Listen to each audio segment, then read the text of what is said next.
Farm-to-Market Road Development Projects pinaigting ng iba't ibang ahensya ng pamahalaan sa Lambak, Cagayan. Narito naman ang ulat ni Arsenia Likigan.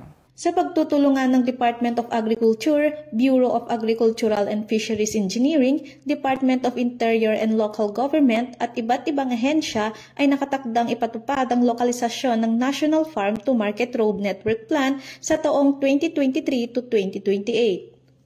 Ang National Farm-to-Market Road Network Plan ay gabay ng pamahalaan para sa pagpapatupad ng pangunahing estratehiya na magbigay daan sa pag-unlad ng sakahan, pangisdaan at ani mula sa puok sakahan patungo sa pamilihan. Sa ginanap na planning conference sa Ilagan City Hotel and Convention Center sa City of Ilagan na dinuluhan ng mga municipal LGUs ng probinsya ng Isabela at Quirino na dinuluhan din ng Municipal City Agriculturists, Municipal Planning and Development Officers and Municipal Engineers, pinag-usapan ang mga hakbangin kung papaanong isang katuparan sa Rehiyon 2 ang 5 taong plano. Bumuo rin ang mga ito ng komprehensibong plano para sa proyekto na siyang isinumite kay Pangulong Ferdinand Bongbong Marcos Jr.